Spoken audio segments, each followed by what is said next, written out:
On va parler de l'huile essentielle aujourd'hui. Oui, c'est essentiel d'en parler. En fait, j'adore faire du savon, j'adore essayer de faire des huiles, mais je crois qu'on n'a pas le choix, on doit passer aussi par les huiles essentielles. C'est un peu comme un incontournable. Donc, dans les prochaines vidéos, je vais essayer d'en faire moi aussi. Donc, j'ai fabriqué ma machine. L'huile essentielle, c'est un liquide concentré hydrophobe qui contient tous les composés aromatiques volatiles qui sont inclus qui sont dans la plante. Ils sont obtenus par différentes méthodes. On a parlé tantôt, il y a l'expression à froid. Ensuite, ça, on a aussi par extraction par vapeur d'eau chaude. Il y a aussi par solvant. Les huiles essentielles, qu'est-ce qu'on peut bien faire avec les huiles essentielles? En fait, il y a plusieurs choses qu'on peut faire avec, entre autres le cosmétique, la parfumerie cosmétique. Ça inclut aussi les savons, ainsi que l'aromathérapie. L'aromathérapie, c'est ni plus ni moins que vous avez un petit brumiseur qui dans la salle, dans la chambre à coucher ou même dans la maison. On met des petites huiles essentielles pour être capable de bénéficier de tous les bienfaits qui y sont.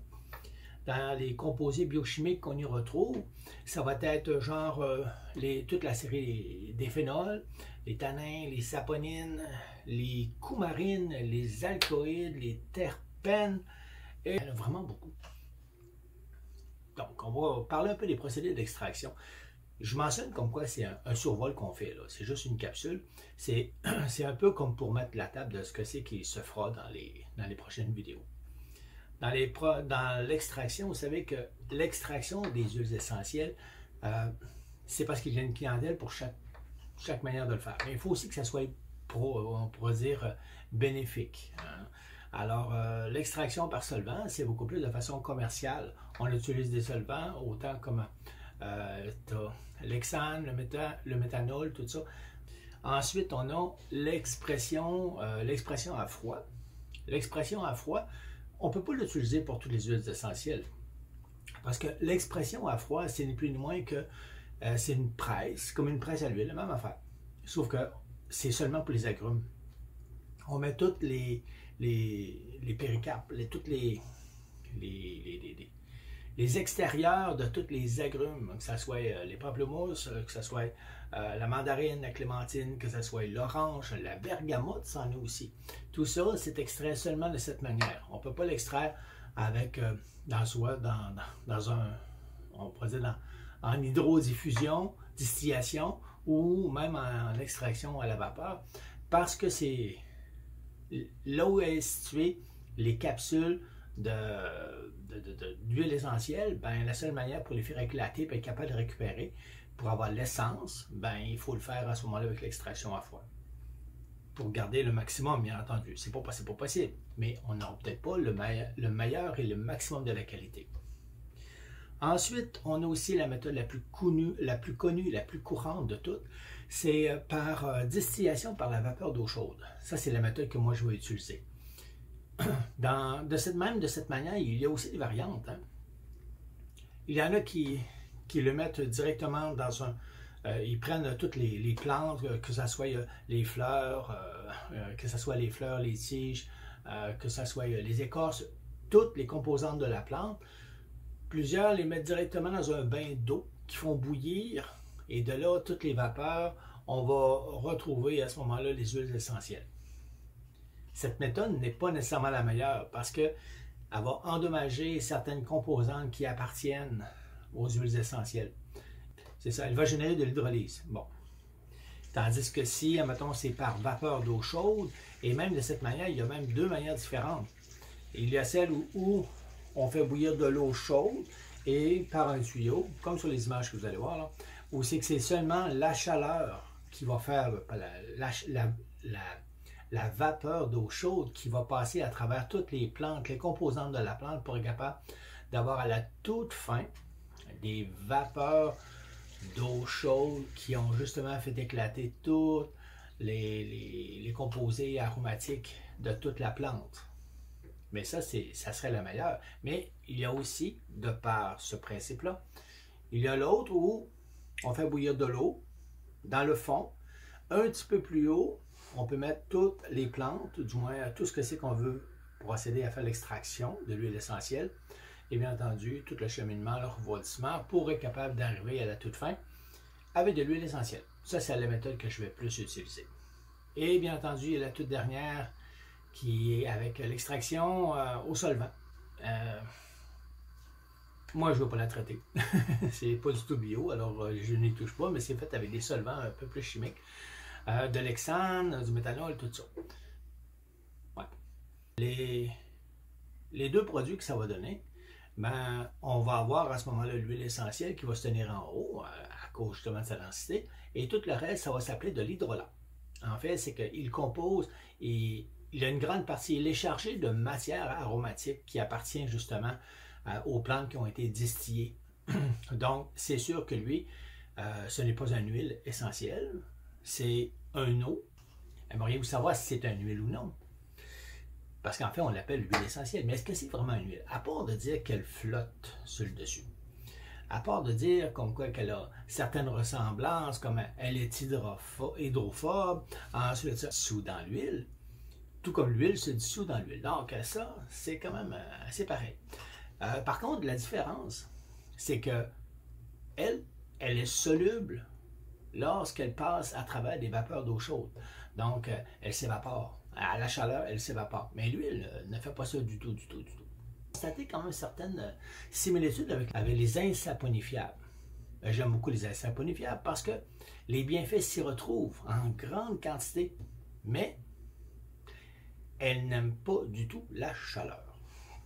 Ben, c'est la même chose aussi pour les huiles essentielles. La chaleur les rend volatiles. Donc, si elle les rend volatiles, ben, elles risquent de ne plus être là. Elles vont disparaître. Tout comme les insaponifiables. Si votre hydroxyde de sodium est trop chaud, oui, ça va saponifier. Et oui, vous aurez l'impression d'avoir plein de choses dedans, mais oui, vous allez sûrement l'avoir soit endommagé ou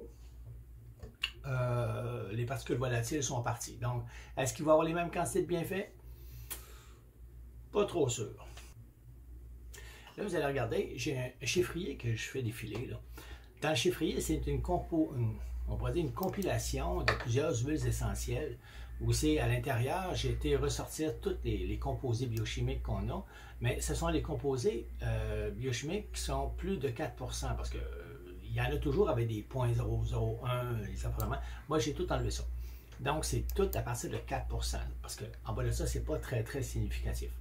Et ensuite de ça, par après, j'ai identifié, j'ai ressorti uniquement les composés qui sont plus majeurs, à partir de 18%, pour être capable de faire un genre pas de rétrospective, mais un peu faire un genre de résumé de ce que c'est que l'huile essentielle pourrait être en mesure de faire. L'information, bien entendu. J'ai une grande partie de l'information qui a été retrouvée sur des sites d'analyse, tout ça. Et il y en a certains qui sont très bons, qui fournissent beaucoup d'informations. Mais tout ça, vous l'aurez dans la partie commentaires ou dans la partie propriété du vidéo pour voir les chemins, les liens que vous pouvez suivre. Vous savez, les bienfaits là, que l'huile essentielle peut faire, c'est énorme. Mais c'est vraiment, vraiment, vraiment beaucoup. Mais donc, c'est presque une science. L'idéal, c'est d'avoir des livres. Bougez pas.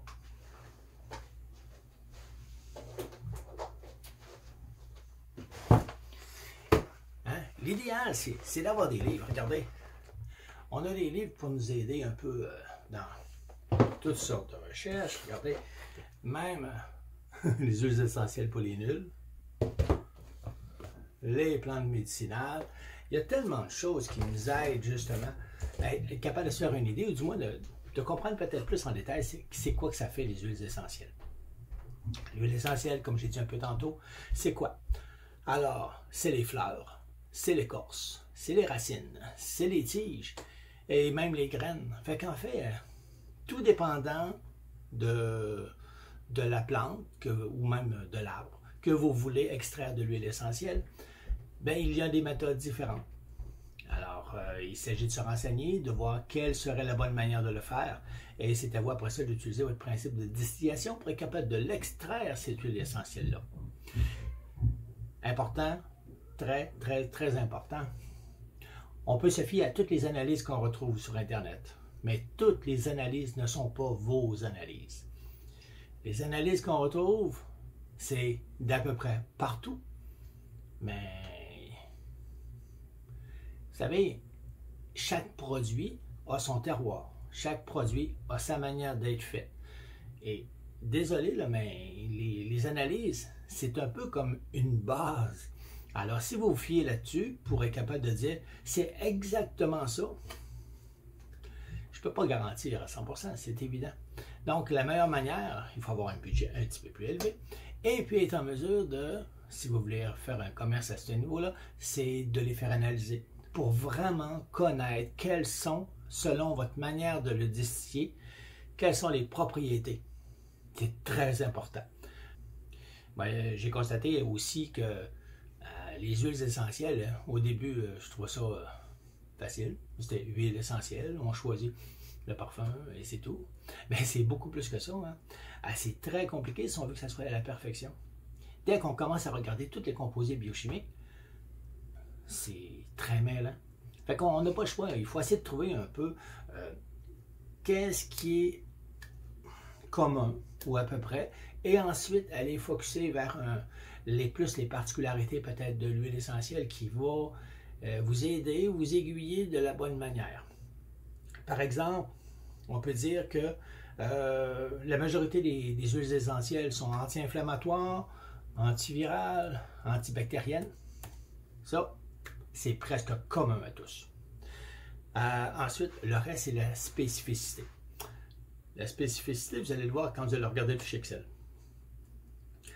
Faire un savon avec des huiles essentielles, vous savez, c'est pas juste l'odeur. Et ça, malheureusement,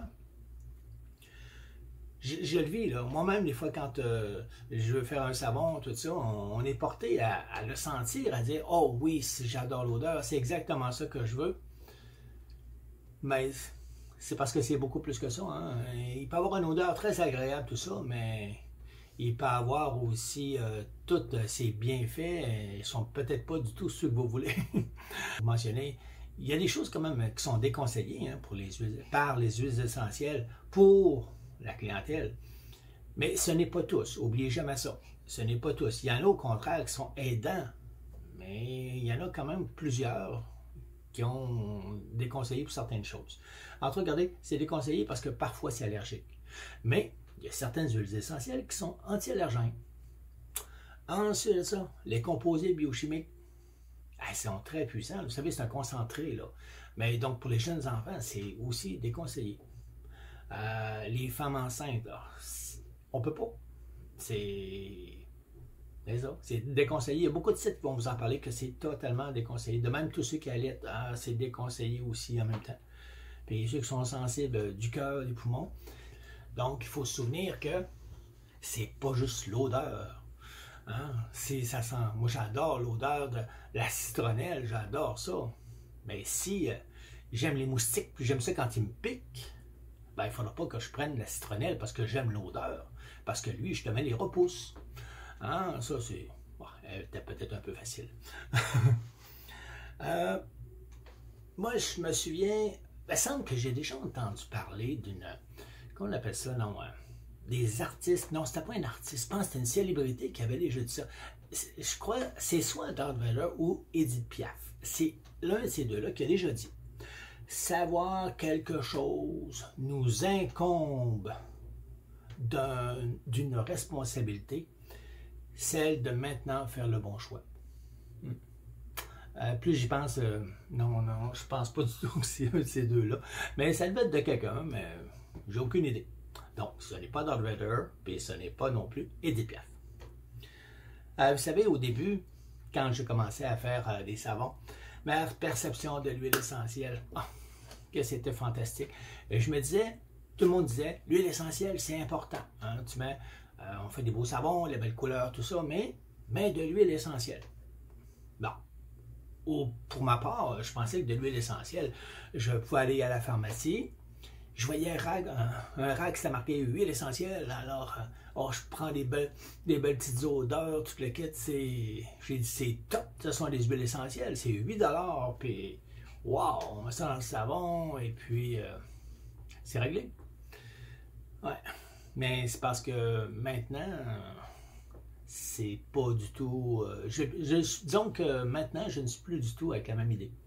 Parce que à partir du moment où on commence à creuser, du moins à comprendre les huiles essentielles, c'est quoi, maintenant, je me verrais peut-être mal à proposer des millions de sortes d'huiles essentielles, quand finalement, si je n'ai pas aucun contrôle sur l'huile essentielle, du moins je ne connais même pas la provenance, je ne sais même pas comment ça a été fait.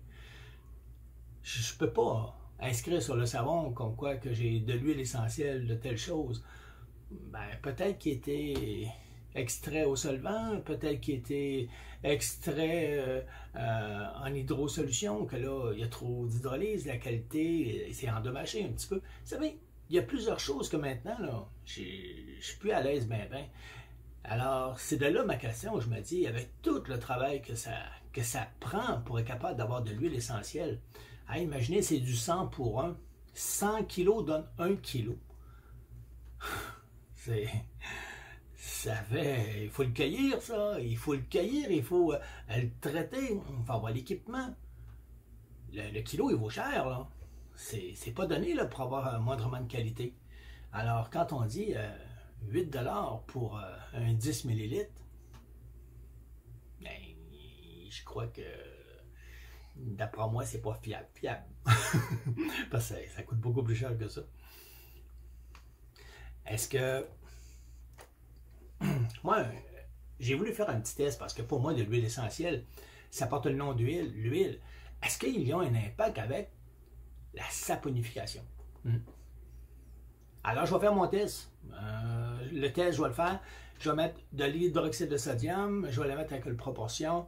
C'est environ 3, c'est 3 pour 1. Hein? Donc, une portion en hydroxyde, 3 portions en eau. Ça, c'est mon mélange que je vais faire. Je suis à température ambiante en passant. Là. Je suis à 21 degrés. L'autre affaire, ma proportion d'huile essentielle versus celui de l'hydroxyde de sodium. Je vais faire du 1 pour 1. Donc, la proportion est plus élevée. Donc, en étant plus élevé, je risque d'avoir une saponification qui va risquer de se faire plus rapidement un tout petit peu. Okay? Ou du moins, une réaction quelconque. Alors, vous allez pouvoir le voir directement dans la vidéo. Ça va vous donner une bonne idée.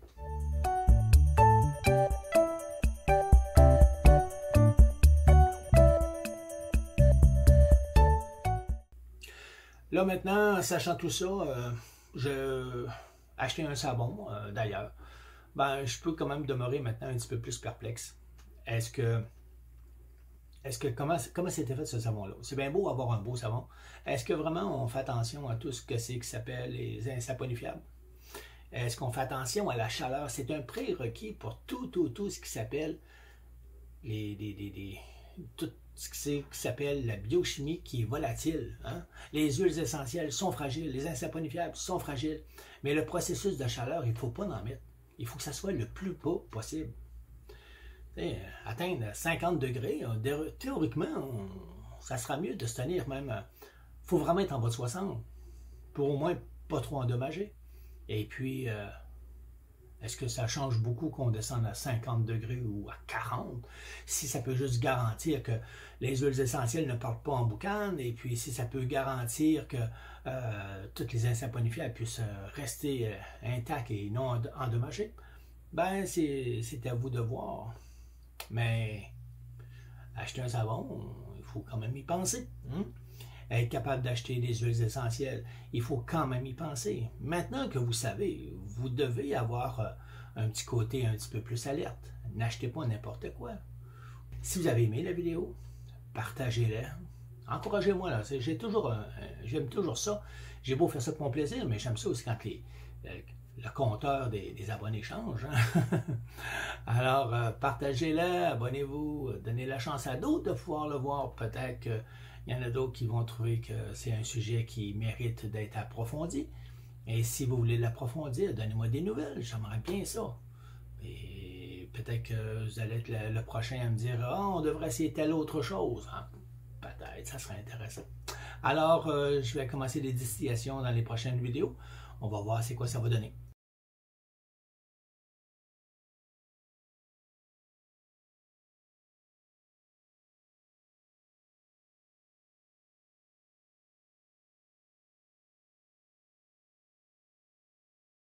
Merci.